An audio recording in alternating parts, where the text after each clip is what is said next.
La vie est faite pour être rêvée. Le rêve est fait pour être vécu. Nous avons choisi de vivre nos rêves. Et cela commence par s'écouter soi-même. Pour nous, il était l'heure de partir à l'aventure. Nous ne savions pas encore à quel point cette aventure bouleverserait notre vie, ni jusqu'où elle nous mènerait.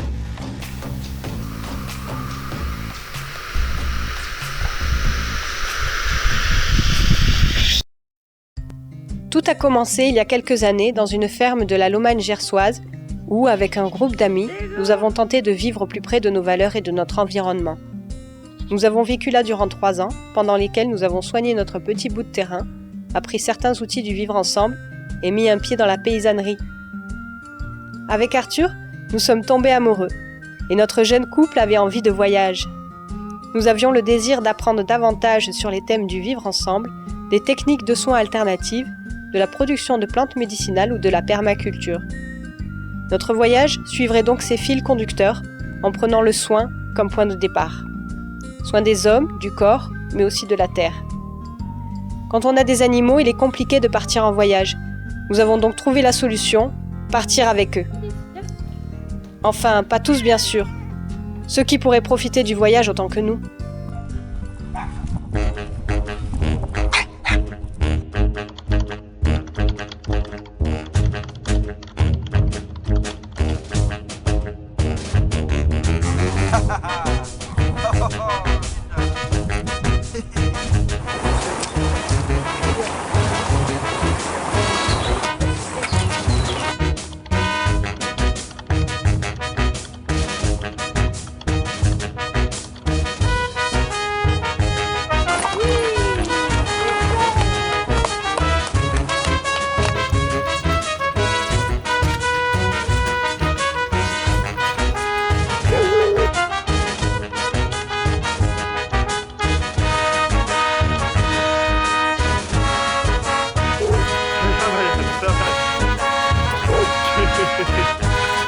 Elle dépense au petit.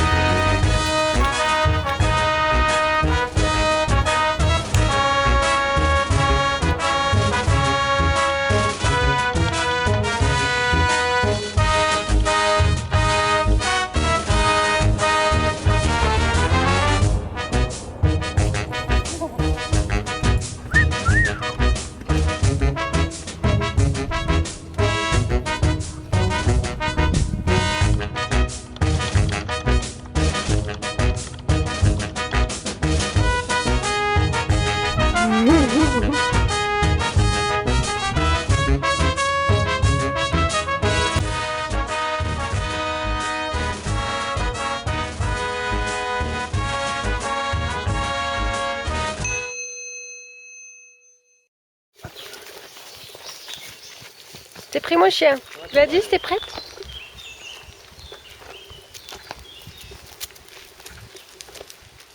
T'es prêt pour voyager? Les premiers pas ont été les plus difficiles. Il a fallu qu'on prenne nos marques, entre nous, avec les animaux, et aussi avec le matériel. Le pactage qui s'est tiré sur le côté. Et la petite castille. Nous commencions notre immersion dans la vie nomade. Nous avons rapidement trouvé nos repères et les animaux nous ont vite accordé leur confiance.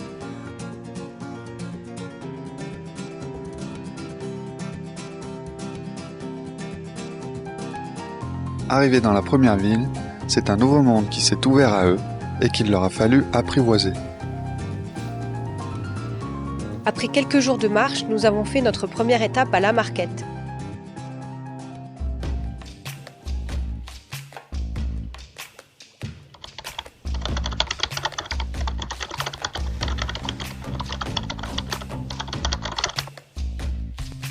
Où nous avons rencontré Anna, Sébastien et leur petit Marcel.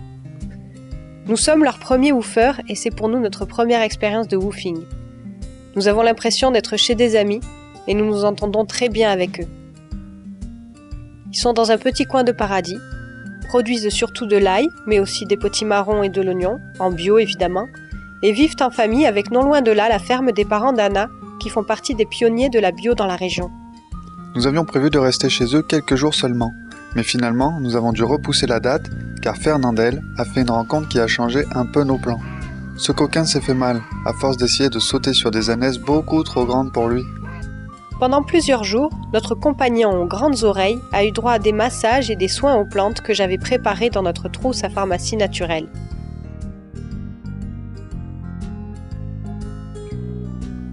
Cette pause nous a permis de faire le point sur la page que nous tournions, partager des instants de convivialité avec nos nouveaux amis, entrer réellement dans notre voyage. À force de repousser la date de départ, nous avons opté pour un plan B. Fabriquer un chariot en partant d'un diable pour que ce ne soit pas Fernandel qui porte et que l'on puisse quand même transporter ce qui représente maintenant notre maison et nos moyens de subsistance. Quand il est allé mieux, nous avons pu reprendre notre périple, doucement mais sûrement. Nous avons pu remercier et dire au revoir à nos amis et notre nouvelle caravane a pu se lancer à nouveau dans l'aventure.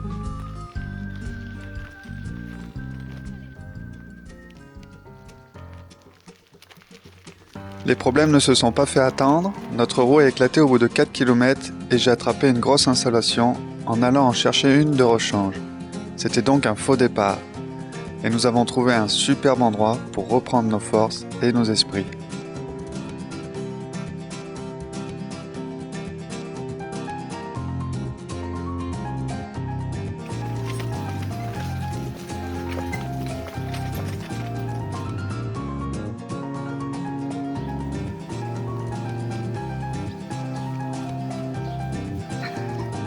Nous sommes allés de belles rencontres en belles rencontres, autant avec des humains que d'autres animaux.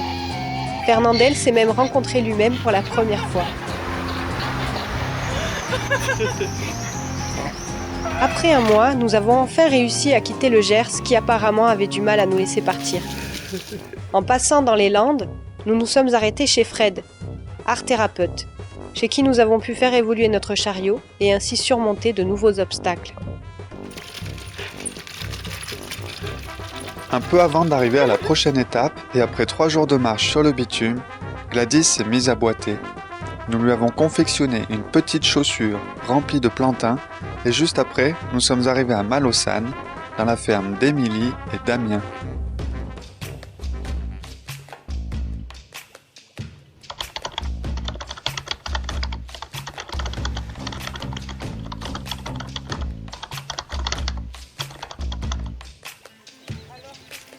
À peine arrivés chez eux, nous avons participé à un chantier pour réaliser des buts de culture. Nous avons ainsi commencé à expérimenter les différentes techniques de permaculture. La culture sur but est une technique très employée en agroécologie et surtout en permaculture. Elle a de nombreux avantages, entre autres elle permet de recréer son sol et de ne plus avoir besoin de le travailler une fois la butte créée. Le paillage quasi systématique sur les buttes protège la microfaune, maintient l'humidité et limite l'enherbement. La hauteur des buttes évite aux jardiniers de se casser le dos lors des travaux de désherbage, d'entretien et de récolte. Les buttes donnent aussi beaucoup de charme à son jardin et permettent de s'amuser sur le design qu'on souhaite lui donner. Émilie produit beaucoup de plantes médicinales. Elle pratique aussi le Qigong et a de nombreuses connaissances en ce qui concerne la médecine chinoise. Elle fabrique aussi son savon. Autant dire que nous nous sommes trouvés de nombreux points communs. Dans leur ferme, ils ont créé un verger selon les principes permacoles. Situés en pente douce, ils utilisent les baissières qui sont des canaux de récolte des eaux de pluie qui alimentent à la fois les arbustes, les plantes compagnes et à la fois les arbres fruitiers en contrebas. Les quelques jours que nous avons passés à Malaussane ont permis aux animaux de reprendre des forces.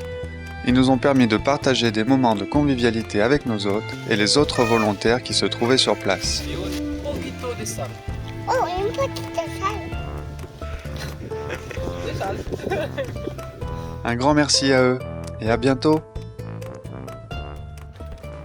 Après ce séjour, les animaux étaient si bien reposés qu'ils étaient très contents de reprendre la route. J'ai même eu du mal à tenir Fernandel qui partait tout seul sans attendre après nous. T'es pas bavarde, hein? T'es pas très bavarde. Peu à peu, les membres de notre petite famille apprennent à se connaître. Nous trouvons notre rythme et apprécions d'autant l'aventure qui s'offre à nous. The original Sten Hyperture is playing in your tongue tonight. So don't be late and do not forget your dancing shows. Listen this one! Me na fat, me bright, me na dark, me human, me na cut, me nice, me na rat, no lyrics me got, we got flavor, we na flat. So listen, it's your butt, son, please hear that.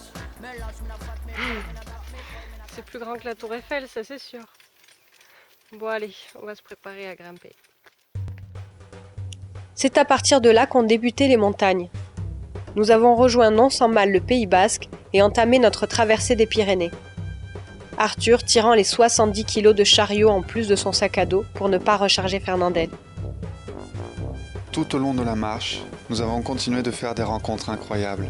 Des personnes qui nous ont offert à manger, un coin où nous reposer. Certains nous ont même laissé les clés de leur maison, de leur voiture ou de leur épicerie. C'est incroyable la confiance que nous ont accordée des inconnus croisés au détour de notre chemin. Et notre propre confiance en la vie et la bonté de l'humanité n'a fait que s'accroître au fil de nos pas. Bonjour. Et nous avons fait aussi d'autres types de rencontres. Et là, la surprise était partagée.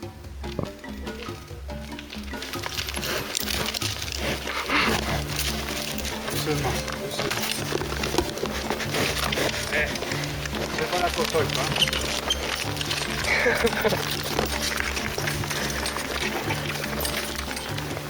Maman, t'as pas fait comme nous.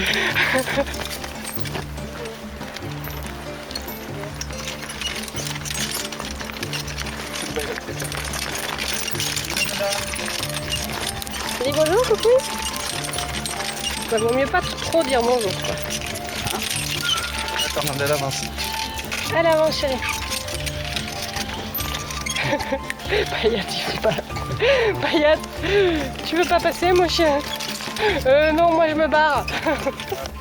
Très pêcheuse cette petite. Voilà où nous avons dormi. Nous avons dormi sous ce magnifique chêne. Magnifique. Somptueux, le chêne, somptueux. Nous sommes ensuite arrivés à Hanau, chez Aitor.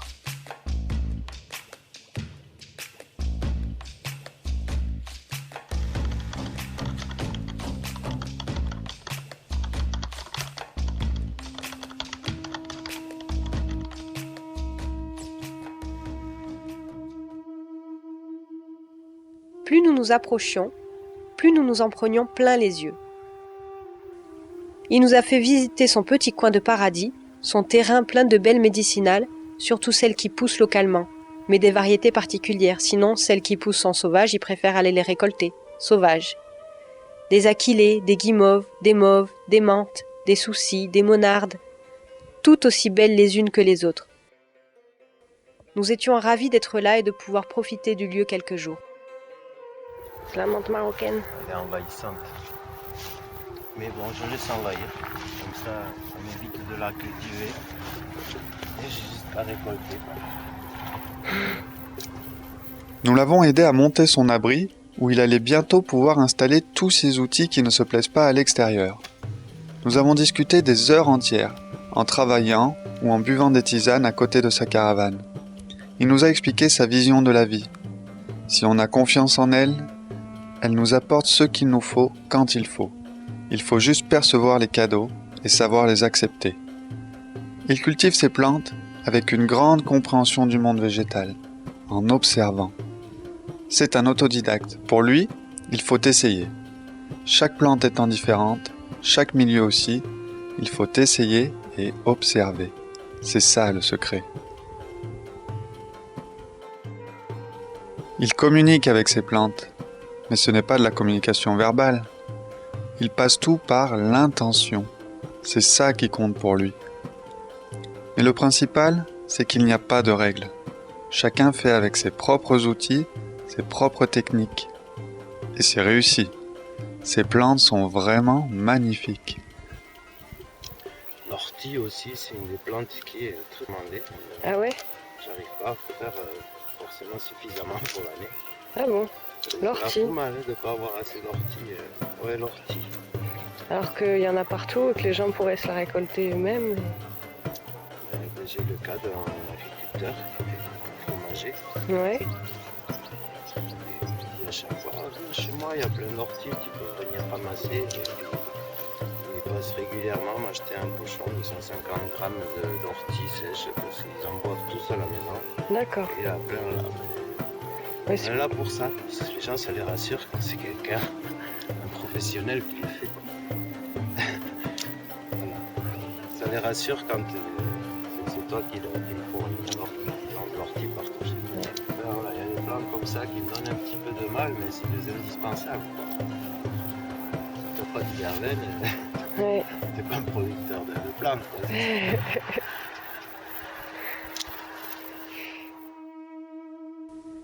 Son séchoir est un vrai temple où une musique douce passe en continu, où règne une atmosphère propre, saine, exempte de toute énergie négative. On entre et on s'y sent bien. La musique a été faite pour lui. C'est une musique qui soigne, réalisée à partir d'une technique de soin par le son liée à la numérologie. Il nous dit qu'il ne met que ça dans le séchoir et rien d'autre. Alors que c'est un amateur de métal et de hard rock, dans le séchoir, pas de colère ni de brutalité quelle qu'elle soit. Et ça se sent dès qu'on y entre. Toutes ces tisanes sont préparées avec le plus grand soin et c'est vraiment réussi.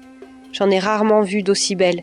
Elles ont conservé leur couleur originelle et le soin qu'il a pris à cultiver, récolter, préparer se voit vraiment dans la beauté du produit fini.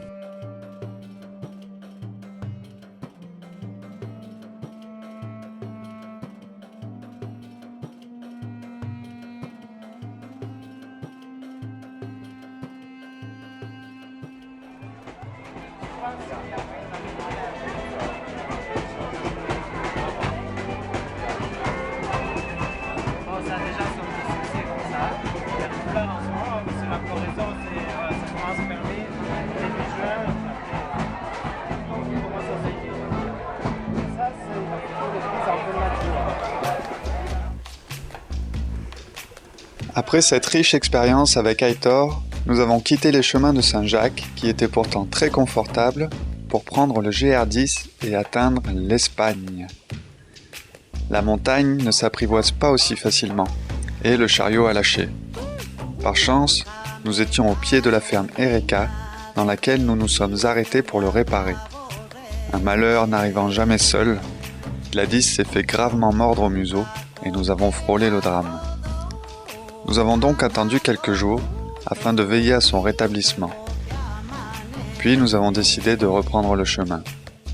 Arrivés à Hendaye, puis à Irún, nous avons repris les chemins de Compostelle et nous sommes ensuite arrivés à la communauté des 12 tribus qui nous attendaient impatiemment.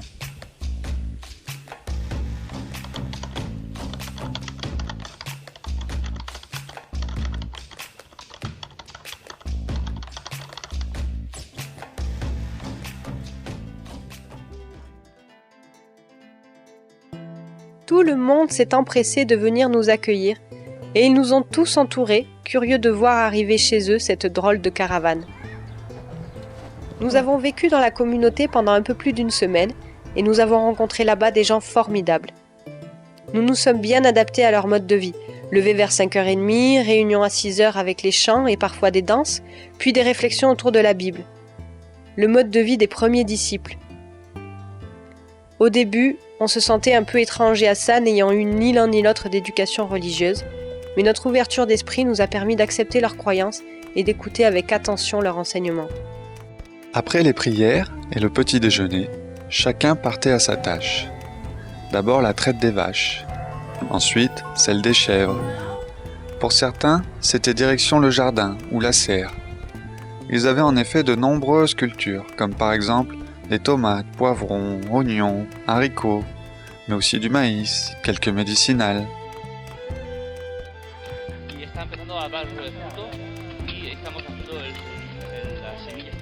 Et de très nombreuses autres productions, qu'ils consommaient soit directement, qu'ils vendaient dans leurs magasins ou qu'ils distribuaient dans différents endroits. Shows the character of God because God is ruling them. See, and it's not a religion, it's not a Judaism. Sur les lieux, il y avait une vingtaine de volontaires venus du monde entier, autant de Taïwan que d'Autriche, d'Allemagne, Israël, Russie, Pologne, Italie. Ça faisait du monde, mais ça créait une super dynamique. À 18h, après la journée de travail, tout le monde se réunit dans la grande salle et on célèbre en chantant et en dansant. Nous avons beaucoup apprécié ces moments et nous nous sommes beaucoup amusés à apprendre les pas de danse.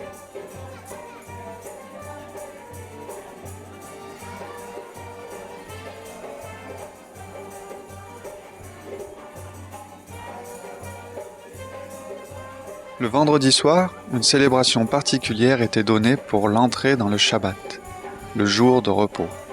Ce jour-là est dédié au divertissement et à la célébration des œuvres accomplies durant la semaine. Ce séjour a aussi marqué notre Fernandel qui est tombé amoureux. De cet amour naîtra, 13 mois plus tard, un petit anon. On est parti le cœur lourd, mais l'esprit léger de savoir qu'il existe quelque part dans le monde un lieu comme celui-là. Ça peut faire peur à certains et ils sont souvent jugés, mais ce qu'on a vécu est incomparable. On ne pensait pas qu'un endroit comme ça existait. Il a été fondé par des gens qui voulaient un autre monde, créer autre chose, essayer de lutter contre l'individualisme. Ici, ils ont trouvé la paix et un mode de vie où on oublie nos préoccupations personnelles pour vivre pour l'ensemble, le collectif. Notre petit âne a eu beaucoup de mal à se remettre de cette séparation. Pendant 1 mois, il a traîné les pattes, il n'avait qu'une seule envie, retrouver sa bien-aimée.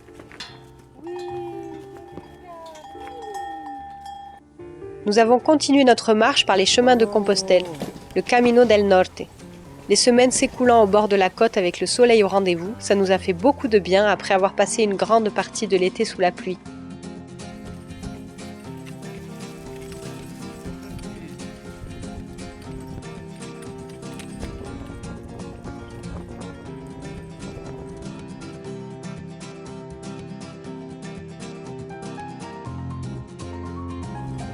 Mais dans le Pays Basque, la météo, elle aussi, est indépendante. Nous avons en effet également essuyé quelques tempêtes qui nous ont trempés jusqu'aux os. Mais la pluie, on a appris à vivre avec.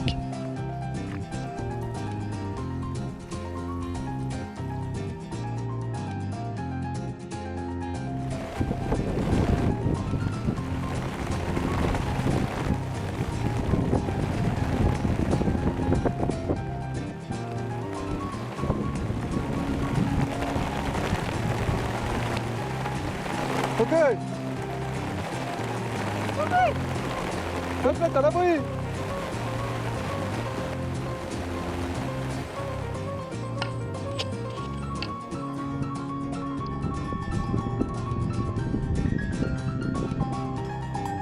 Allez.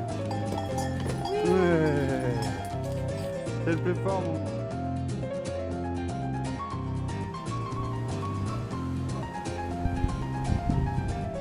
Nous avons traversé les métropoles de San Sebastián, Donostia, et surtout celle de Bilbao, qui n'en finissait pas. Une sacrée expérience. Sans doute une des plus dures du voyage. Après avoir quitté le Pays Basque en le remerciant pour sa beauté et son accueil chaleureux, nous avons traversé la Cantabrie avec un rythme plus soutenu qu'au départ de notre voyage. 4 km 3. 3 km 6 maintenant. Nous parcourions en effet dans les 20 km par jour, alors qu'au début nous dépassions rarement les 12 km par jour.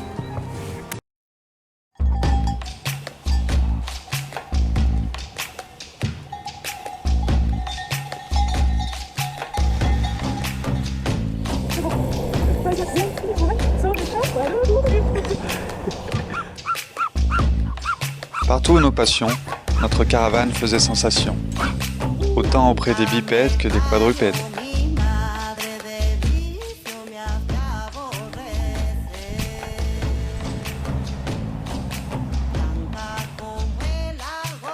Nous sommes donc entrés dans les Asturies.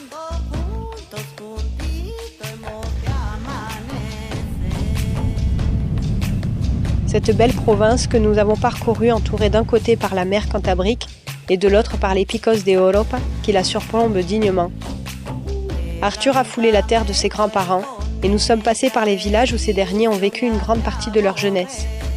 Nous ne le savions pas encore, mais cette terre asturienne nous retiendra durant les mois qui suivront.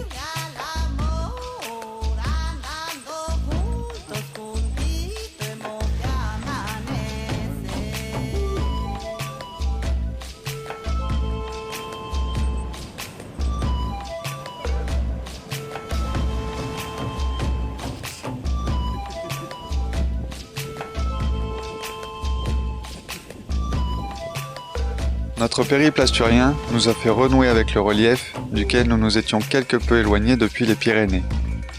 Lorsque nous sommes arrivés à la première granja, en woofing, dans les Asturies, nous avons parcouru en une journée 27 km, quasi que de montagne.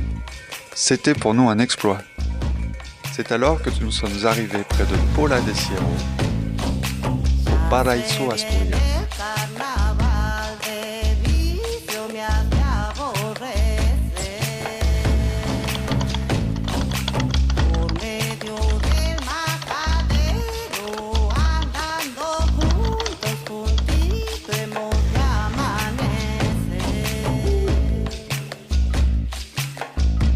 Où nous avons rencontré Raquel.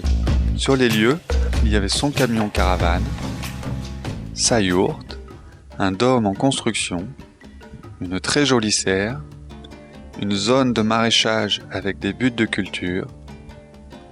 Nichés tout en haut de la montagne, nous dormions donc dans la charmante yourte où il n'y avait bien sûr pas d'électricité. Nous avons travaillé pour faire de nouvelles buttes de culture et la construction du dôme où il est prévu de donner des cours de yoga.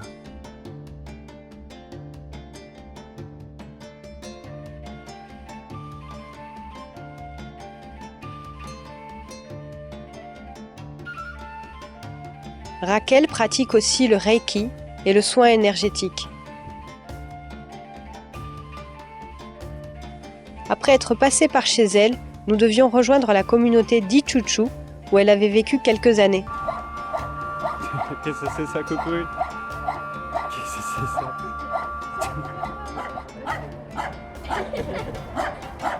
Pour nous y rendre, nous avons traversé la ville d'Oviedo. Comme d'habitude, Gladys n'a pas manqué de se faire remarquer.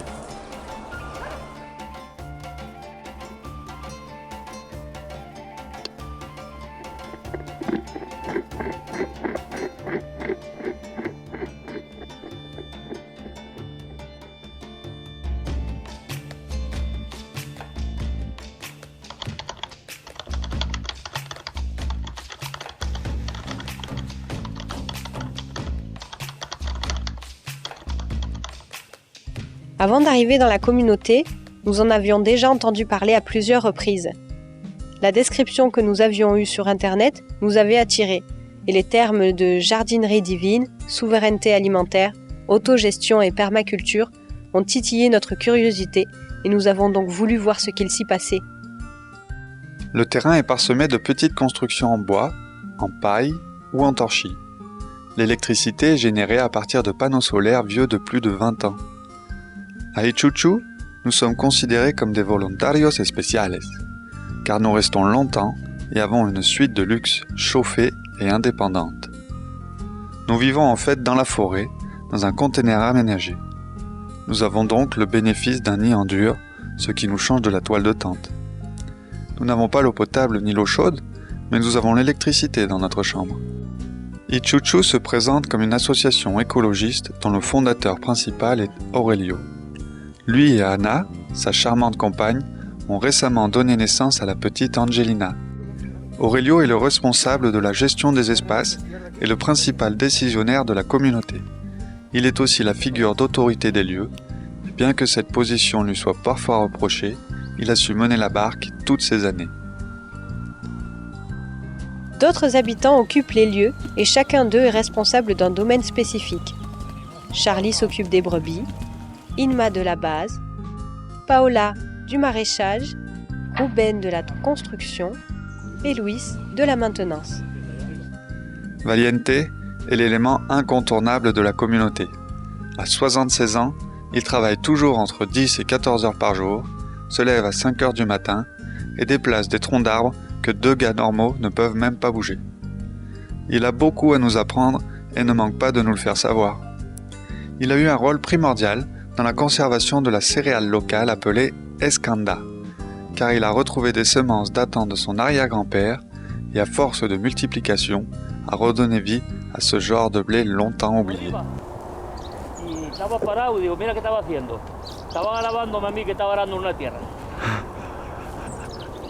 Gladys et Fernandel ont un pré rien qu'à eux où Arthur a construit une petite cabane pour qu'il soit protégé de la pluie. Paola m'a proposé de réaménager le jardin de Médicinal.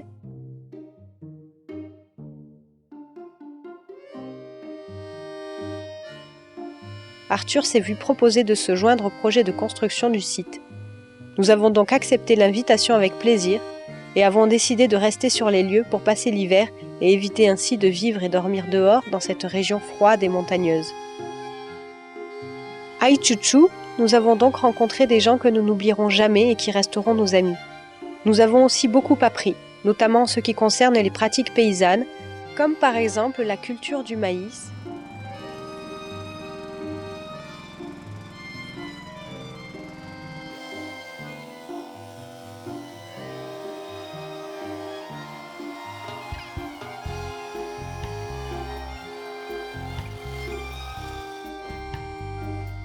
Estamos así, imagínate una superproducción, a palos.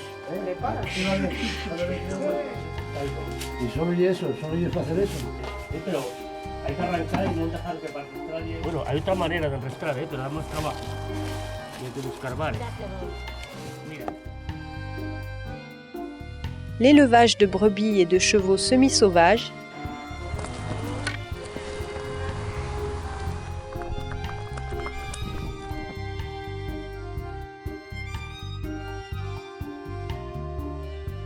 la préparation de la laine, Esta es asturiana. La tercera, pero torcido.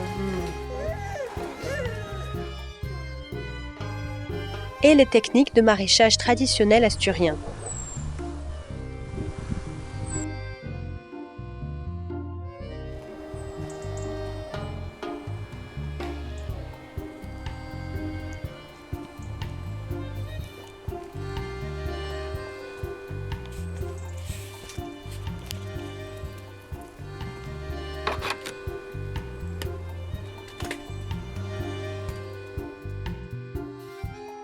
¿Tienes algo más que decir? ¿Qué se puede decir aquí? Por la gente, ¿qué se puede decir? Pues nada, una llamada a la revolución. ¿Cómo tú haces para llamar a la gente a la revolución? Yo no puedo hacer nada. La revolución que toca es una revolución interior.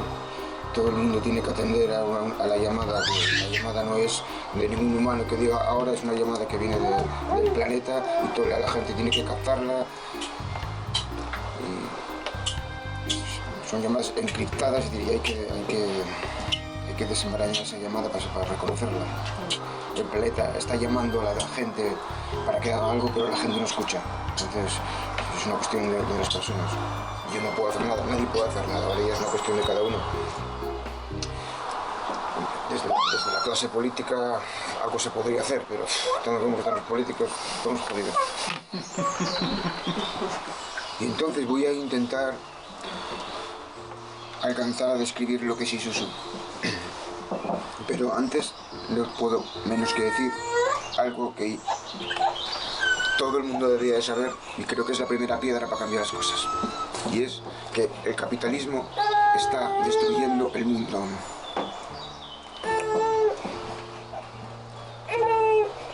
Está destruyendo la vida tal como la conocemos y como nos corresponde a nosotros experimentarla. Ante esta situación no podemos quedarnos sin hacer nada. Isuzu pertenece a esa corriente del ecologismo que cree que el planeta es un ser vivo con conciencia. Y como decía antes, nosotros somos la respuesta. Y todos los que pasamos por aquí de una u otra forma esa llamada. Y así nació Isuzu. Juntándose las personas que vivíamos por aquí, en esta comarca de por aquí, todos cercanos, éramos un grupo de chicos muy sensibles a la destrucción de la naturaleza de nuestro entorno y queríamos hacer algo. Y nos juntamos y formamos un grupo ecologista. Isuzu siempre ha sido una plataforma donde todas las personas que han querido iniciar procesos de cambio han tenido la oportunidad de hacerlo. Crear un centro revolucionario desde donde se puedan enviar verdaderamente energía para cambiar las cosas en la sociedad. También ha servido para que todos los que hemos pasado por aquí hayamos experimentado un viaje iniciático que nos ha cambiado luego la vida. Que hemos creído que lo mejor es, para liberar los espacios, es ir adquiriéndolos cuando es posible. Liberar los espacios más valiosos ecológicamente, los bosques, las zonas de los ríos, los más valiosos. Y volver a hacerla libre, que todos los seres vivos la puedan disfrutar, que se puedan desarrollar. Si no gestionas los recursos de la tierra donde vives, es muy difícil llegar a la autosuficiencia real. Entonces, bueno, la tierra nos lo da todo lo que podemos necesitar. Entonces, si se hace una buena gestión, es posible llegar a vivir sin dependencias. El papel de los seres humanos en la naturaleza es claro, es cuidarla. Aquí hemos venido para cuidar la tierra, que es nuestra madre, y es nuestro papel. Es que es una cosa que no admite ni devaneos, es así. La gente vive de espaldas en la naturaleza, entonces es necesario reconciliarse con la naturaleza, y eso, bueno, para eso se necesita una revolución y no parece fácil. A mí me gustaría mandar un mensaje al mundo en el sentido de que es necesario despertar.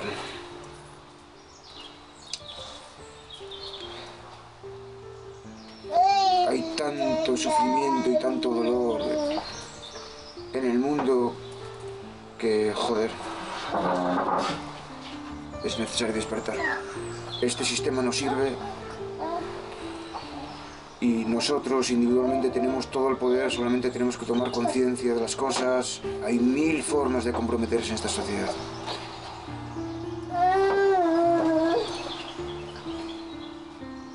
Y reconsiderarlo todo y desaprenderlo, todas las cosas que nos han metido en la cabeza desde el principio. Hay que cuestionarlo todo y bueno, me gustaría que la gente tomara conciencia de que si las cosas siguen así, pues, llegará un día en que ya no podemos hacer nada. Y es muy triste que nuestros hijos pues, tengan que sufrir todo lo que nosotros por nuestra mala cabeza no hemos sido capaces de parar, porque a nosotros, a las generaciones que estamos ahora aquí en este planeta, nos ha tocado el papel de parar todo esto.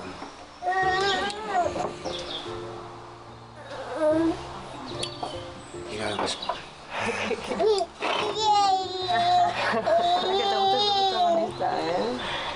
Bueno. Mira, que te están grabando. Así un día cuando seas grande, te vemos y nos reímos. Là où nous avons évolué le plus, c'est au niveau humain, dans le domaine de la vie collective dans la paix et le travail sur soi que l'on mène chaque jour. Ce travail est la base de l'itinéraire dans notre soin. Pas à pas, cette conviction se renforce et nous avons pleinement confiance en la vie et au chemin qu'elle nous offre de suivre. Après ces 6 mois qui nous ont offert une expérience profonde de la vie en communauté, il a fallu préparer à nouveau notre départ.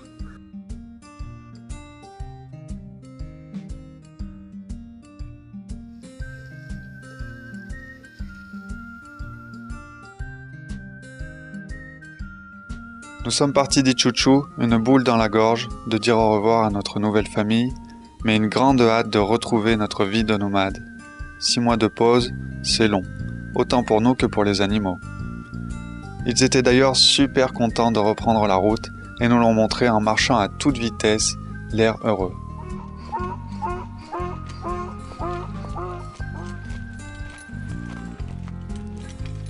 Nous sommes nous aussi très contents de reprendre notre rythme de totale liberté.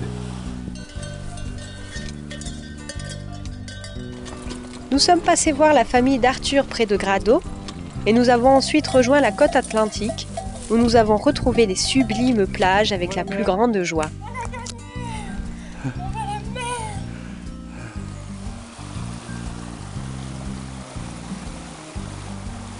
Alors elle a complètement craqué. Jour 947. Adeline a complètement craqué.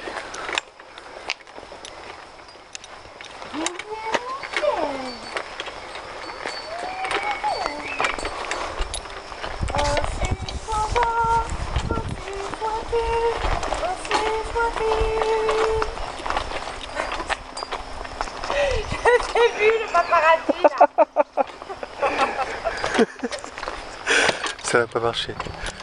Nous retournerons bientôt. Nous avons assez vite retrouvé notre rythme de marche. Le chemin et son lot de difficultés.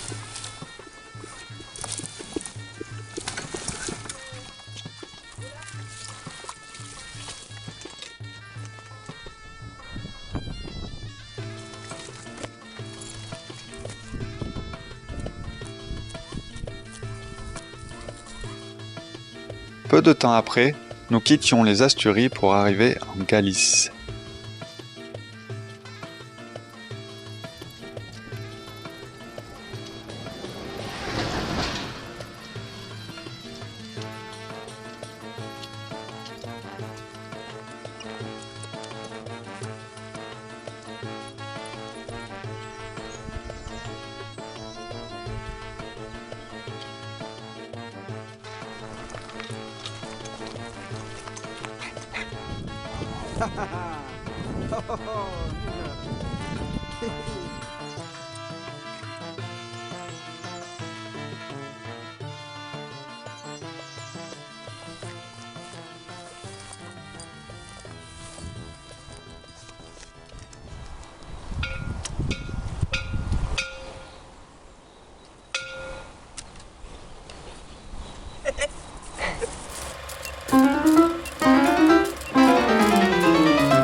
Notre chariot, lui aussi, a continué d'évoluer.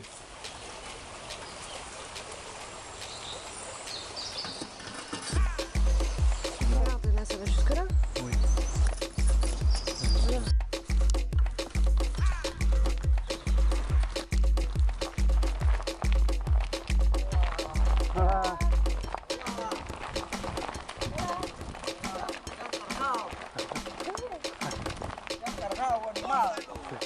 Este não escapa. Não. Vê, vê. Até logo.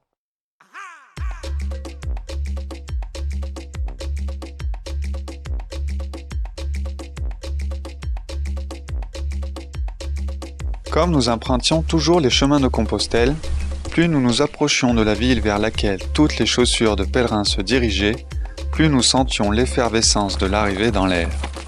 L'arrivée à Santiago a été une expérience magique et beaucoup plus émouvante que ce qu'on pensait. On ne s'attendait pas à ce que ça nous fasse ça d'arriver là où toutes les flèches et coquilles nous dirigeaient depuis le début de notre épopée. Arriver sur la grande place devant la cathédrale où sont conservées les fameuses reliques, C'est donc tout émotionné que nous avons félicité les animaux et nous-mêmes d'avoir marché jusqu'ici. Peu d'ânes et de chiens l'ont fait jusqu'au bout, et Gladys, d'après les renseignements qu'on a obtenus sur place, est la toute première chèvre pèlerine recensée. On était très fiers d'eux.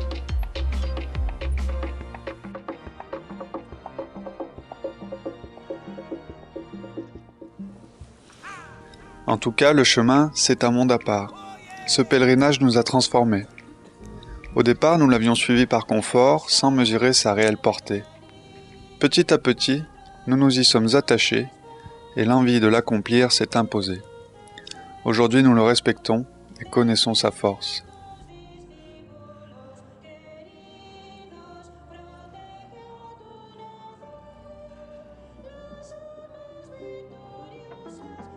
À la sortie de Santiago, nous avons pris le Camino de la Plata, en sens inverse. Quelle galère! Dans l'autre sens, rien n'est simple. On doit faire preuve de logique, mais même avec logique, on s'est trompé de route plusieurs fois. Bref, le chemin, c'est plus facile de le prendre dans le sens du courant. Le contre-courant fatigue beaucoup et les animaux n'apprécient pas tellement non plus. Surtout Fernandel, qui a horreur de faire demi-tour. Nous avons donc soufflé et pris une décision plus raisonnable, rejoindre le Camino Portugués et le prendre lui aussi en sens inverse pour arriver à notre prochaine destination, la Casa Colorida. La route pour y parvenir était bien meilleure et plus facile, les paysages toujours aussi somptueux. L'été arrivant à grands pas, la chaleur elle aussi était au rendez-vous.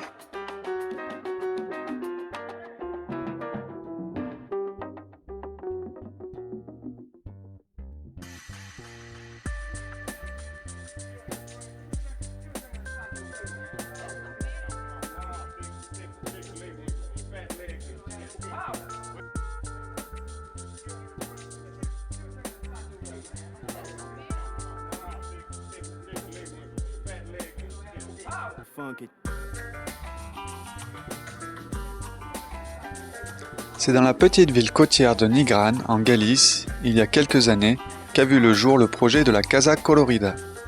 Il s'agit d'une maison collective, ouverte dans un ancien hôtel-restaurant de la ville et en accord avec le mouvement social du 15M.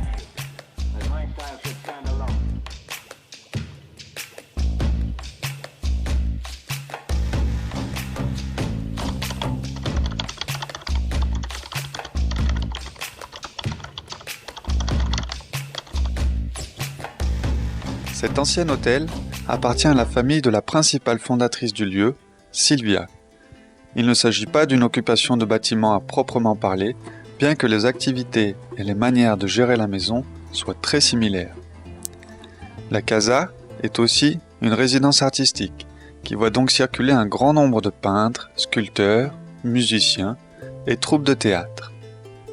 Une scène ouverte est organisée tous les dimanches à l'occasion du Vermú Colorido, et nous avons ainsi assisté à de nombreuses représentations, concerts, pièces de théâtre, etc.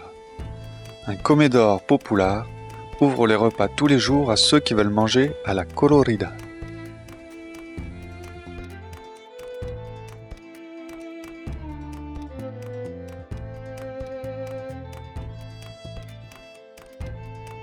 Le fonctionnement et le but de la Casa Colorida sont basés sur 4 piliers fondamentaux que sont la communication, l'économie alternative, les réseaux concrets ou informatisés, les savoirs libérés ou universités libres.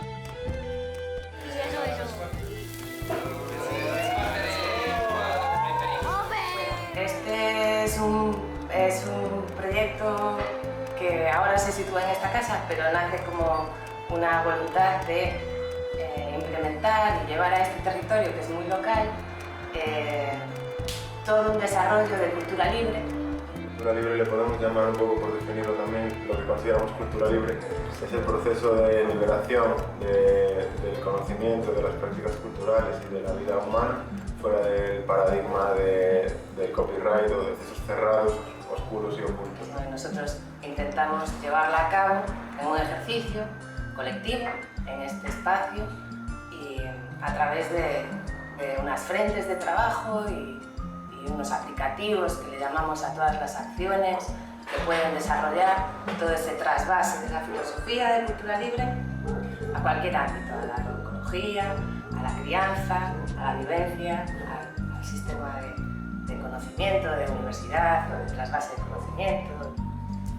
Y por ejemplo la huerta, que es la que nombraste, que está ahí atrás, pues surge de un deseo de liberar un espacio que estaba deprimido por una especulación urbanística, un solar que quedó vacío, sin uso, y bueno, pues con esta filosofía de a través del valor de uso de las cosas y no de la propiedad, pues se hizo este proyecto de no apropiarnos de ese solar que estaba vacío, sino de darle un uso diferente dentro de un entorno urbano, pues también llamando a la sostenibilidad medioambiental, como no es necesario tanta arquitectura, como en un solar urbano puede estar generándose un entorno de intercambio, de trueque, de conocimiento, de agroecología, que está deprimido, absolutamente desusado, y al final es un espacio donde los saberes agroecológicos se recuperan,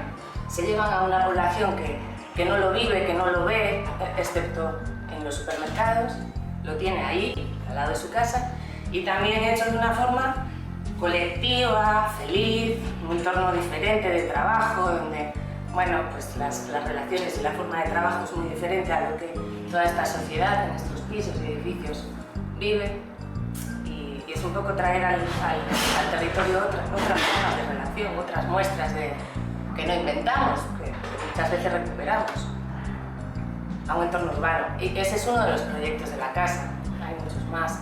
Sí. Esa doble vertiente, trabajar con la población, trabajar con la gente, con las puertas abiertas de la casa, para invitarlos a compartir con nosotros ese momento, y al mismo tiempo también da un pequeño aporte de sostenibilidad a la economía de la casa, que va de vuelta también. Abrimos el espacio con una llamada abierta a la que cualquier persona pudiera entrar, aunque no tuviese euro, sino que pretendemos valorar y dar valor a todas las cosas, flujos, economías, ofertas, fuerzas, amores, artes. Entonces, estudiando esa forma de valorar y no regalar, sino darle valor a las cosas, pues pensamos en crear una moneda social. Entonces, de la manera que si tú no tienes euro, la monedita, puedas venir a hacer parte de una economía colaborativa a través de otro mecanismo. Lo que sucede a escala local puede suceder a escala global, por ejemplo.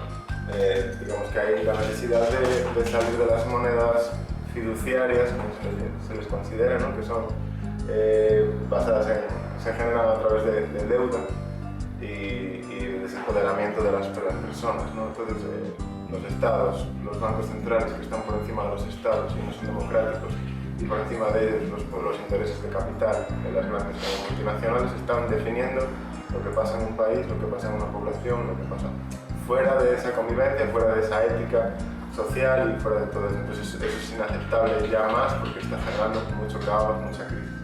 Se está viendo en Grecia, ¿no? Tenemos que expandirlo, tiene que ser una cosa mucho más de ensuciarse las manos y mucho más orgánica. Eso es lo que me gustaría compartir con todos los colectivos y procesos que hay en el mundo, ¿no? Sí, y también así un mensaje de positividad y de luz y de logro y de conquista, porque normalmente cuando pensamos en cambiar el mundo pensamos que la utopía está allá lejos, ¿no? Entonces vamos hacia la utopía, y yo quizá mi mejor consejo de mi experiencia es que nos situemos en la utopía, que vivamos la utopía, ahí donde tenemos capacidad de incidencia. Claro, si me sitúo en la utopía de cambiar el mundo, yo soy así de pequeñita, no voy a poder. Pero si me sitúo en si yo vivo la utopía de cambiarme yo y cambiar el espacio donde yo puedo hacer, mi capacidad de incidencia, que en este caso el mío está en esta casa, en esta red local y en algunas conexiones internacionales, pues ya celebrar mucho que esta autonomía, yo tengo 2 brazos y 2 piernas y tengo la capacidad que tengo, celebrar cada pequeño paso, celebrar. Muchísimas gracias.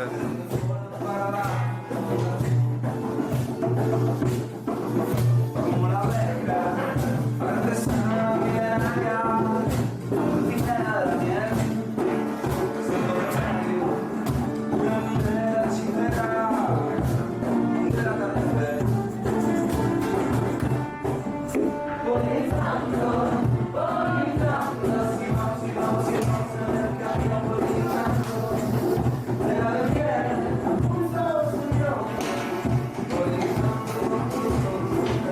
Durant notre mois passé dans ce superbe endroit, nous avons donc acquis une quantité incroyable de connaissances.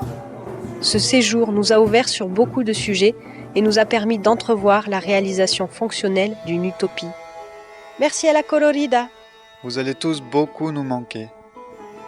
Durant le mois que nous avons passé là-bas, nous avons entendu parler d'un festival de bien-être qui avait lieu au Portugal. On a donc acheté nos billets de train, confié les animaux à la casa. Ce festival de la médecine alternative n'allait pas faire sa première édition sans nous. Situé au bord d'un lac, c'est un grand espace naturel avec des structures artistiques en matériaux souvent du coin, des jardins en permaculture, ainsi que des œuvres de land art dessinent le paysage qui borde le lac. Ce festival offre donc au public un espace où la rencontre entre le soin, la nature et l'art ouvre les portes de la liberté. Il est organisé autour de la célébration du solstice d'été et regroupe pendant 4 jours de nombreux thérapeutes proposant différentes techniques de soins. Ces techniques peuvent avoir pour outil la danse, la musique, la respiration, les relations à l'autre et avec nous-mêmes, et souvent tout cela en même temps. Nous y avons fait des rencontres, dansé pendant des heures, médité ou encore exploré des sensations jusqu'alors inconnues. Dans ces lieux, nous avons rencontré plusieurs thérapeutes qui nous ont donné leur propre définition d'un autre soin.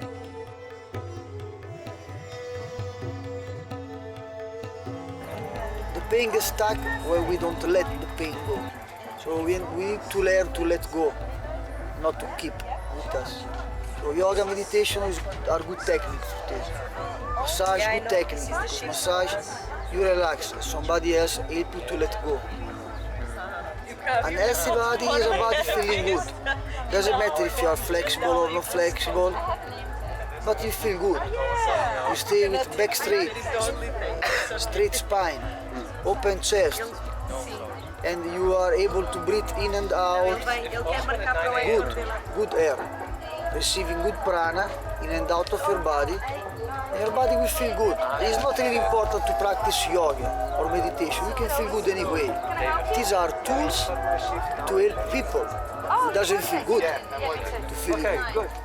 If you follow a good diet, if you are open to the life, if you remember that you are breathing in and out, you feel good, no worry. Feeling good, important is be conscious, be aware of what you do. So when you eat, be aware of what you are eating, if it is good for you or not, if it is satisfy only your taste, but not the quality of your body. So think about what you eat, think about what you drink, think where you step, which way you go, what kind of lifestyle you are following, and everything will be fine. Be conscious and observe what you do in life. You will not mistake.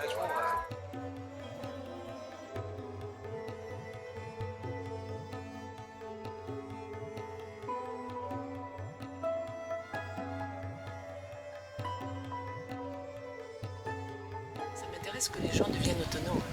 Ils deviennent leurs propres points de lumière sur la Terre. Et comme ça, on devient vraiment des agents de paix parce qu'on porte la paix dans son cœur.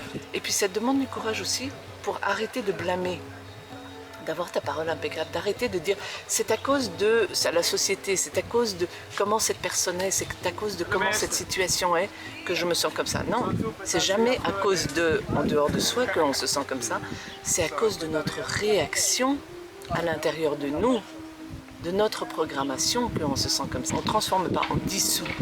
Parce qu'on ne va pas mettre une autre programmation, on ne met jamais une autre programmation. On dissout et on laisse la place à la lumière et à l'amour. Ça c'est vachement important parce qu'il y a plein de méthodes qui vont te reprogrammer. Attends, tu n'as pas besoin d'être programmé.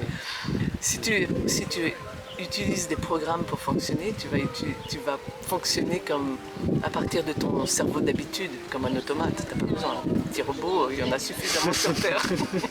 Non mais c'est vrai. On a besoin de plus de personnes qui sont dans leur intuition, dans leur cœur.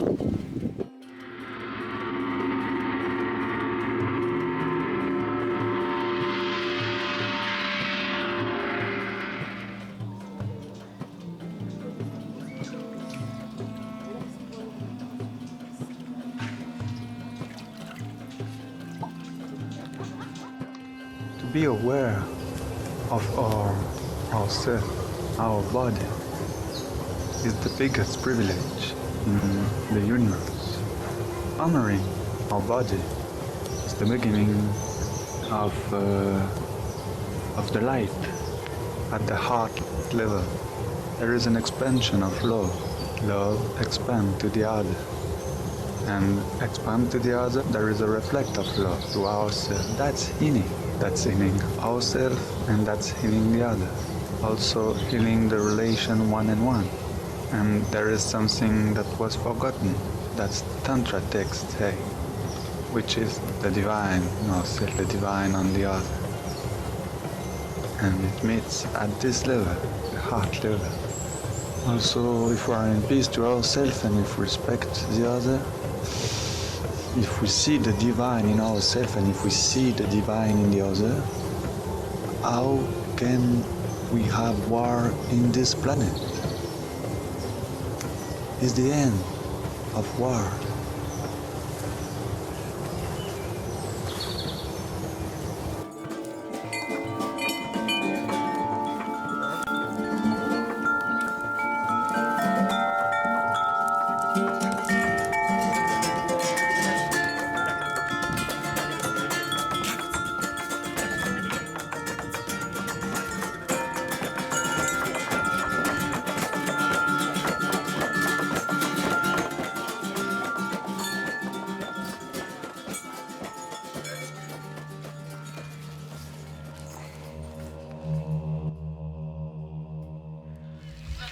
C'était complètement dingue. C'était complètement dingue. C'est, je pense, l'expérience la plus forte que j'ai vécue. J'ai vraiment du mal à revenir. Je suis encore complètement dans un autre monde. Mais c'est un super monde.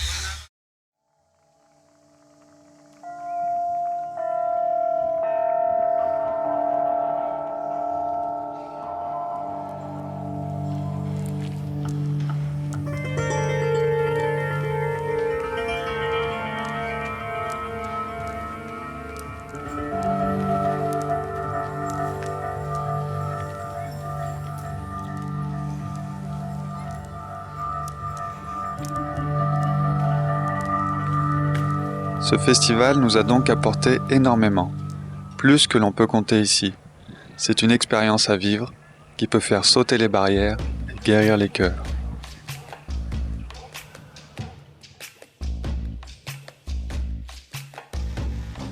Après cette parenthèse festive, nous retrouvons notre petite famille et mettons le cap vers la communauté végétarienne Espiral, dans les montagnes. Nous sommes alors accompagnés de PA, un ami qui nous a rejoints sur la route, après avoir fait lui aussi le chemin de Saint-Jacques. On a mis 3 jours pour arriver à la frontière et se remettre en jambes après quand même 1 mois de pause.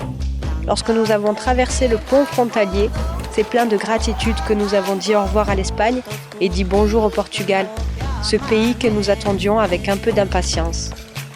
Le passage de la frontière a été une grande joie, car quand nous sommes partis plus d'1 an auparavant, nous ne savions pas alors jusqu'où cette aventure nous mènerait. Nous nous sommes ainsi dirigés vers de nouveaux horizons, une autre langue et une autre culture.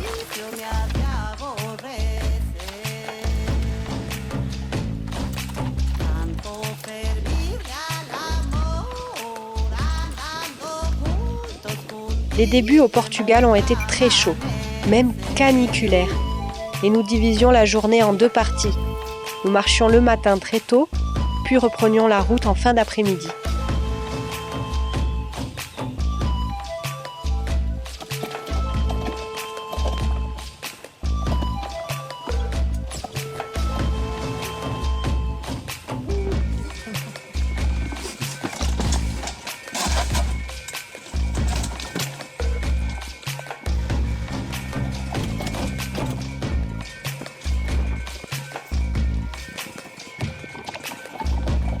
Que je t'aide, gros.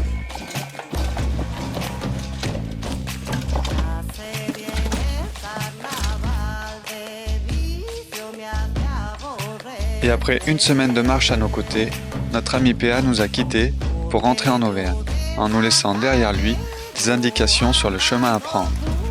Le lendemain de son départ, nous avons dit au revoir au Camino de Santiago pour d'autres petits chemins, notre Camino à nous.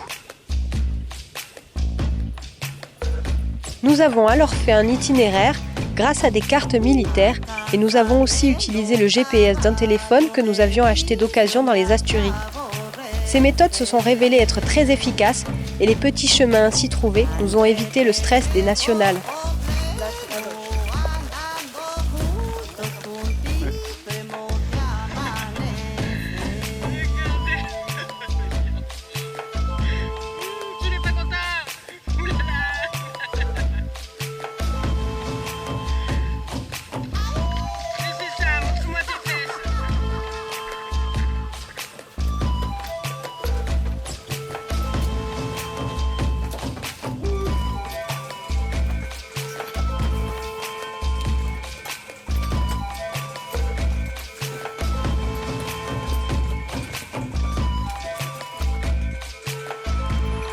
C'était trop facile.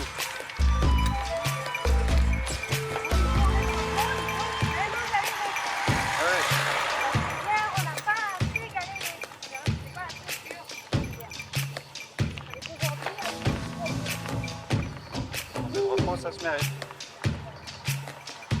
On va pas se reposer si on n'est pas fatigué. Et en plus, c'est un endroit magnifique, il faut vraiment le mériter. Et voilà. Quand on est tombé sur des vrais super endroits, C'est après des grosses journées de galère. D'ailleurs, je me dis, ça va être tellement beau qu'on risque de galérer encore plus que ce qu'on pense, tellement ça va être beau.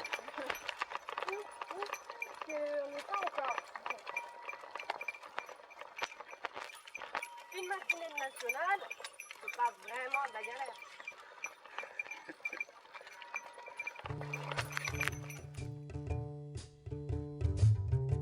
Nous sommes ainsi arrivés au bord d'un lac où nous avons fait une pause de 3 jours bien méritée, dégustant ainsi les derniers moments sauvages de notre folle aventure.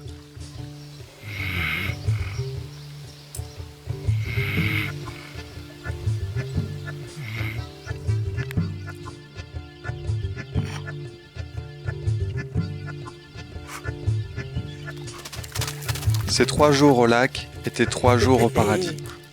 Les animaux étaient libres et nous allions le soir nous balader tous ensemble.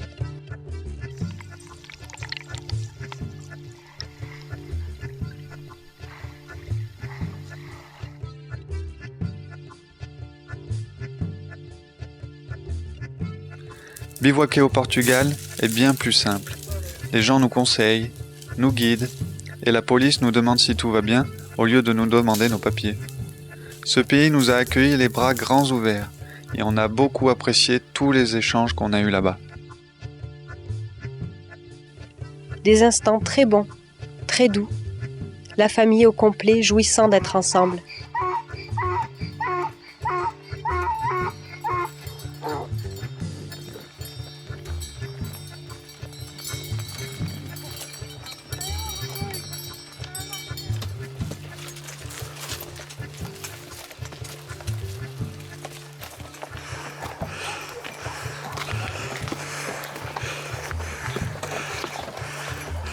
Ça me fait rien. Ça me fait rien.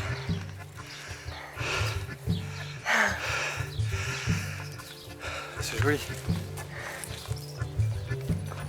Nous sommes arrivés quelques jours plus tard à l'Ecoaldea Vegetariana Espiral.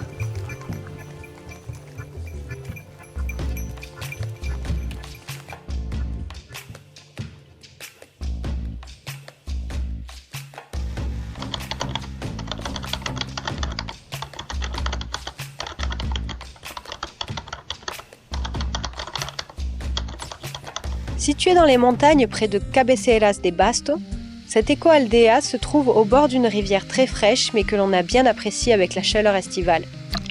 Dans cet éco-village, on mange végétarien, on éteint le téléphone au portail, on ne boit ni ne fume, on essaye de ne pas consommer de produits raffinés.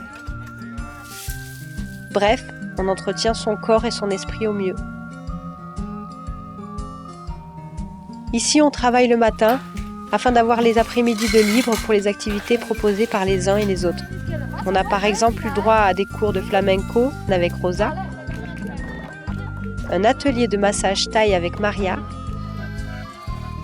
un cours d'initiation à l'accordéon avec David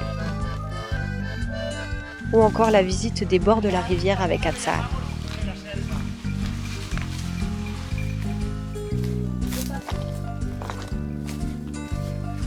Ils ont sur place une superbe école pour les enfants jusqu'au niveau du collège à peu près. Ils y enseignent les disciplines classiques mais avec une méthode alternative. Inventos, material también para que no esté todo disponible.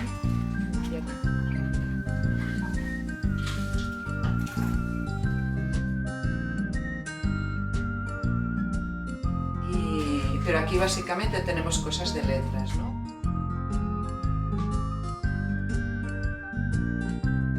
Entonces siempre es empezar por lo que hay dentro y que quiero explorar, en lugar de al contrario, de lo que yo tengo dentro y quiero que aprenda, ¿no? Porque muchas veces eso no tiene interés, ¿no? Y entonces no se da un verdadero aprendizaje, porque el aprendizaje va de dentro a fuera y no al contrario.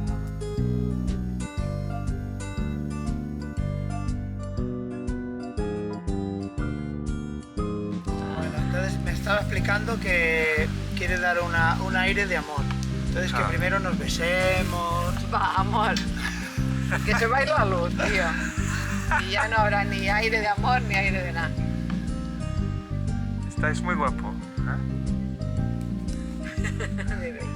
Vale, mi nombre es Atsar. Junto con Xenia estoy ahí metido en esa tarea de intentar de manera práctica y en el día a día a hacer y vivir y ser también un ejemplo, ¿no? Ya de un mundo mejor, pero en la realidad de la hora. Estamos aquí en el proyecto desde hace 3 años, intentando impulsar otra manera de vivir, volviendo a lo que pensamos que es natural, ¿no? El contacto con la tierra, con la vida que hay, con el agua, con el autoabastecernos en lo que podamos, ¿no? Sin generar gastos y bueno, vivir desde otro lugar. Nosotros éramos personas normales, ¿no? Personas de la sociedad normal, hasta que a poco, lentamente, fuimos despertando en diferentes aspectos, en el tema social, la justicia, la solidaridad, en el tema de la educación alternativa, en el tema de una alimentación diferente, una alimentación respetuosa, que tuviera en cuenta que no estamos solos, que tuviera en cuenta que no estamos solos los humanos, sino que estamos compartiendo, ¿no? Este universo y este planeta con más animales, con plantas, con árboles, con montañas, con toda la energía que hay en este aire y en nosotros, y fuimos avanzando en diferentes campos, desde nuestro punto de vista avanzando, claro, fuimos conociendo, sensibilizándonos en más campos, en la espiritualidad también, espiritualidad, no religión en nuestro caso, sino espiritualidad, una manera respetuosa de relacionarnos desde el amor, y ahí estamos, continuando, abriendo puertas y desplazándonos, caminando por nuevas vías, ¿no? Sí, yo creo que las bases en las que se sustenta, ¿no? que es eso, el de alguna manera respetar el entorno donde se vive, respetar los animales, implica también una conexión contigo mismo,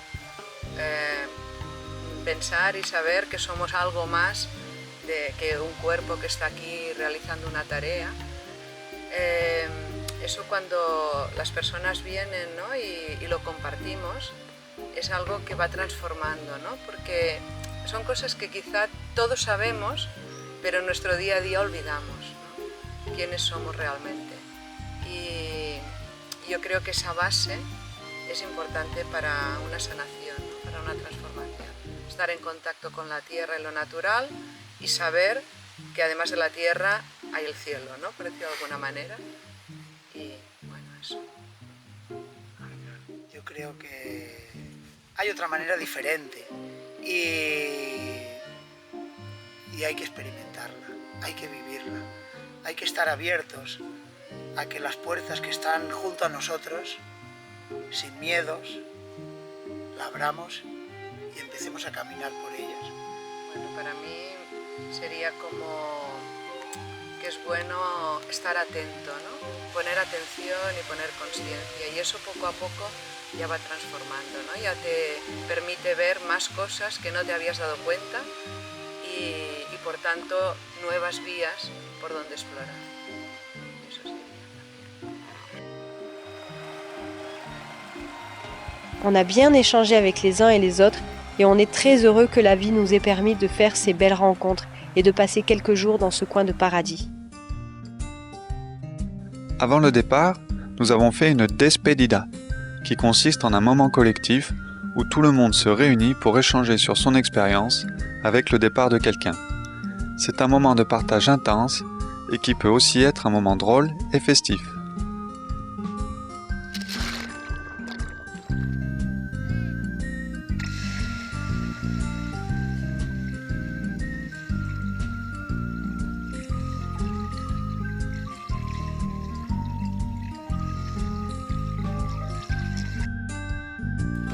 Après 10 jours passés à l'Eco-Aldea, nous partons vers notre dernière étape.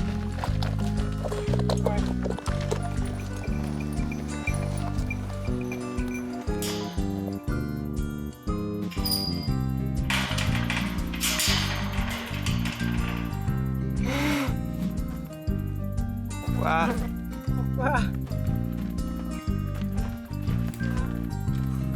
Comment on fait? On saute?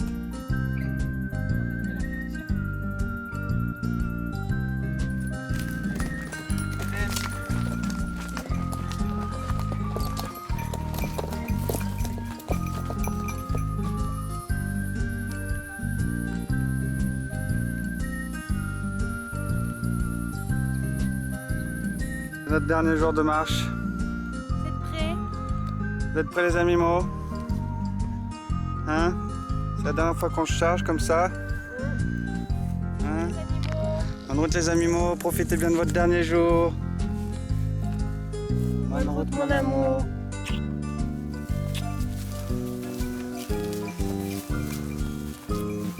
On est sur les chemins, on est tous ensemble. C'est merveilleux, c'est merveilleux. La fin du voyage approchant, chaque pas était important. Et notre dernier jour de marche, nous avons pris une mauvaise route, comme si la route elle-même ne voulait pas nous quitter.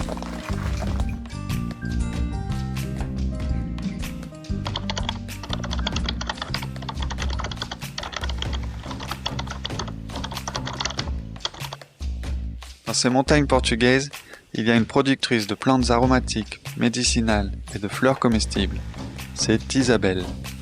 Le peu de temps resté sur les lieux et son planning chargé ont fait que nous n'avons malheureusement pas pu la connaître comme nous aurions aimé le faire. Les échanges que j'ai eus avec elle ont été cependant très profonds et c'est une personne très forte avec une belle énergie, jusqu'au boutiste et touche à tout. Elle est copropriétaire d'un terrain où elle cultive notamment la lavande et la rose qu'elle distille ensuite. Elle produit donc de l'huile essentielle de lavande et de l'hydrolat de rose. Elle vend dans les restaurants des fleurs comestibles. J'ai été ravie de pouvoir m'essayer à la distillation et Herbert, un des volontaires les plus anciens sur les lieux, m'a dit n'avoir jamais vu quelqu'un d'aussi enthousiaste à l'idée de passer 4 longues heures à surveiller le feu et changer les bouteilles d'hydrolat.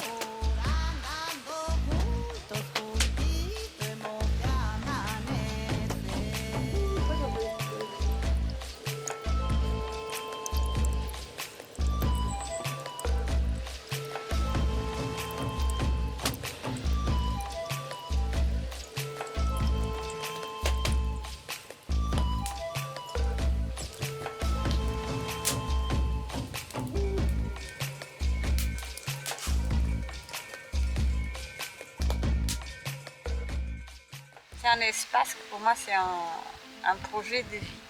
On a un grand jardin, on peut manger ce qu'on produit, on peut voir les choses évoluer, tout ça. Je fais beaucoup de fleurs. Les fleurs sont surtout pour sécher, c'est pour manger, c'est pour faire beau dans les assiettes. Pour moi, les plantes sont une des meilleures choses qu'on a dans la planète. C'est bon que je suis dans un moment où on recommence à manger les fleurs. Ça, pour moi, c'est vraiment incroyable. C'est comme mettre de la beauté dans notre corps. Tu vois, c'est vraiment regarder, ça, on mange avec les yeux, mais après l'effet thérapeutique, ça va aussi. Après, je crois qu'on voit la beauté à notre figure, à notre état de santé, tout ça, à notre état de vie, comment on regarde les choses. Je crois que les plantes, et pour moi, les plantes me donnent ça. Je les regarde, ça, c'est bon pour mon âme, et je regarde le monde d'une autre façon. Je ne veux pas faire du mal, je veux faire du bien. C'est un peu ça. Et je veux que les autres le fassent aussi, alors que moi je peux le manger.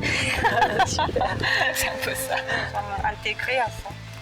On voit les fleurs, on mange les choses, on boit l'eau, tout ça. Ça c'est tout un rapport. Une seule chose, je veux vraiment rien dire, c'est tout. Pour moi, la santé a un rapport très spécial avec la conscience de bien faire pour tout le monde et pour l'avenir, pas seulement notre santé, mais la santé de la planète, la santé des autres et la santé du futur.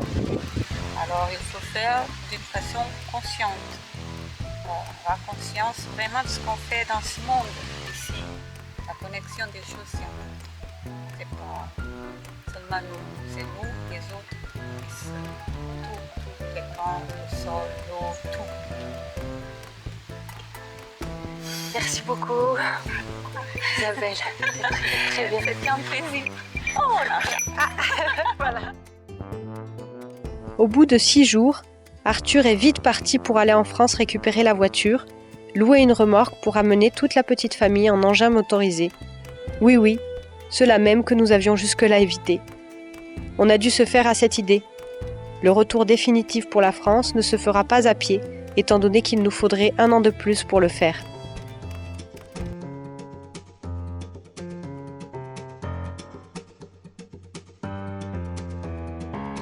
Vu les conditions que ça aurait dû être pour les animaux, nous ne pouvions pas rentrer à pied.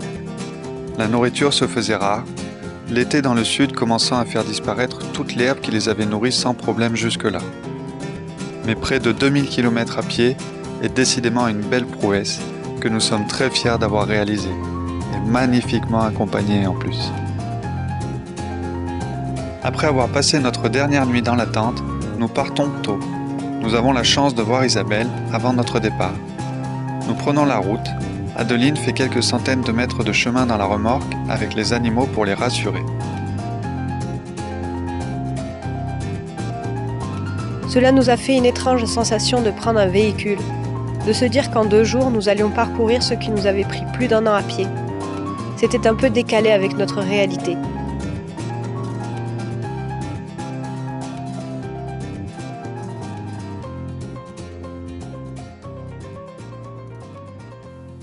Les derniers pas que nous avons faits sur le chemin nous ont permis de remercier. Remercier tout et chaque chose. Du brin d'herbe qui avait nourri nos animaux ou accueilli notre couche, au nuage qui nous a maintes fois protégés du soleil ou fait venir la pluie, quelle que fût la manière dont on l'a accueilli. Nous avons remercié chaque personne que nous avons croisée, chaque individu, quel que soit ce qu'il nous a apporté, qu'il nous ait donné un logement pour la nuit, un peu de foin pour nos animaux, de quoi boire ou manger, donner un sourire, un rire, raconter sa vie en marchant un peu à nos côtés, son enfance, ses larmes d'émotion, de joie, sa colère parfois, ou même son dédain, car au fond, tout cela nous a formés, forgés à ce que l'on est devenu. Nous avons remercié ceux qui ont pris un peu de leur temps pour s'arrêter un moment dans leur vie, pour nous encourager, nous décourager, nous photographier, nous courir après, appeler leur mère, sœur, grand-mère, tante, petit-fils, afin de voir ensemble le spectacle de cette étrange famille qui voyage avec sa drôle de caravane. Certains n'ont pas communiqué mais ont juste ralenti leur voiture pour ne pas effrayer les animaux, nous effrayer ou nous mettre en danger. Ceux qui n'ont pas ralenti, on les a aussi remerciés après tout. Nous avons remercié les arbres pour nous avoir eux aussi accueillis chez eux, pour dormir, siester, attendre que la pluie se calme, manger un de leurs fruits, accrocher notre bâche à une de leurs branches ou prêter leurs feuilles pour aller au petit coin ou faire la vaisselle. Merci aux plantes de nous avoir nourris et alimentés tout au long du chemin. Merci à elles d'être ce qu'elles sont et de nous avoir étonnés sans cesse de là où elles pouvaient pousser. Comme quoi la vie peut tout et la volonté est en chaque chose. Merci aux nombreux animaux croisés en chemin. Aux chiens, aux chats, aux chevreuils, sangliers, chevaux, vaches, brebis, oiseaux merveilleux, poissons, insectes en tout genre. Limaces du matin se glissant dans nos chaussures. Ânes voisins faisant crier le nôtre toute la nuit, nous empêchant ainsi de fermer l'œil. Cigognes magnifiques, salamandres colorées, moustiques, mouches troubleuses de sommeil diurne, lapins, renards compagnons silencieux, solitaires et intrigants, lourds rôdeurs nocturnes que l'on savait proches et qui nous ont tenus des nuits durant en alerte. Nous avons remercié tous les éléments. Le feu, bien sûr, qui nous a réchauffés, permet de cuire nos aliments, mais surtout feu du soleil, qui nous a chauffé le corps et l'esprit. Soleil qui nous a parfois joué des tours et souvent fatigués, mais qui était là, brillant, merveilleux, qui nous donnait la notion du temps et de l'espace, qui nous séchait lorsque la pluie avait frappé. Merci pour ta lumière, ta splendeur et ta vérité. Nous avons remercié l'eau vivifiante, vitale et si importante à tout moment. Cette eau qui a dirigé une grande part de notre chemin, nos points d'arrêt, notre état de propreté ou de saleté, l'état des animaux. C'est elle qui décidait du menu, du brossage de dents du matin ou non, des heures de marche à faire dans la journée, des journées de pause que l'on pouvait s'accorder. Nous avons remercié l'air joyeux, parfois violent, qui pouvait ralentir nos pas ou les accélérer. L'air changeant qui porte en lui l'odeur de ce qui nous entoure. Cet air qui fait chanter l'eucalyptus la nuit, qui fait claquer la bâche, qui nous sèche ou peut briser notre vulnérable tente. L'air duquel on se protège ou que l'on cherche après un gros effort. Merci enfin à la terre, celle qui nous a portés, qui a fait résonner nos pas, que l'on était tellement heureux de retrouver après un passage bitumeux. La terre qui a nettoyé notre âne, qui prenait à chaque pause un plaisir fou à s'en couvrir, mais nettoyé notre âme aussi. Cette terre qui est la base du voyage, la fouler, la comprendre, la travailler, la sentir, la protéger, l'aimer, la servir. Merci à la vie, à notre étoile, notre ange, ou peu importe son nom. Merci de ta présence, d'avoir été là, d'avoir écouté nos prières, de nous avoir mis là où nous devions être, d'avoir récompensé systématiquement nos efforts, de nous avoir consolés dans nos doutes, nos peurs, nos pleurs, nos joies et nos bonheurs. Pour tout cela, merci.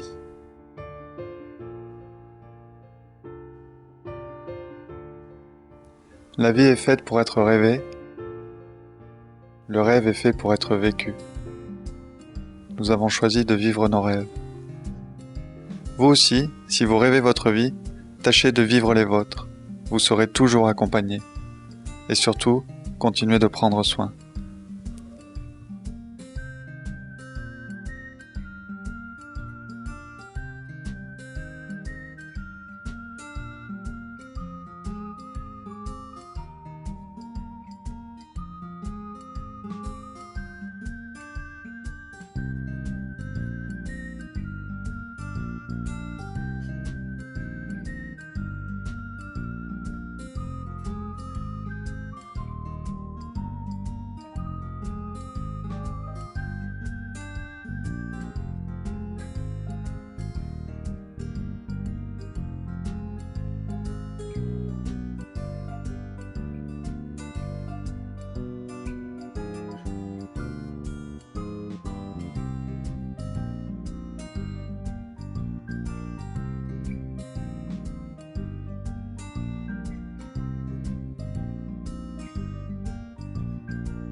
camino de mi vida loca.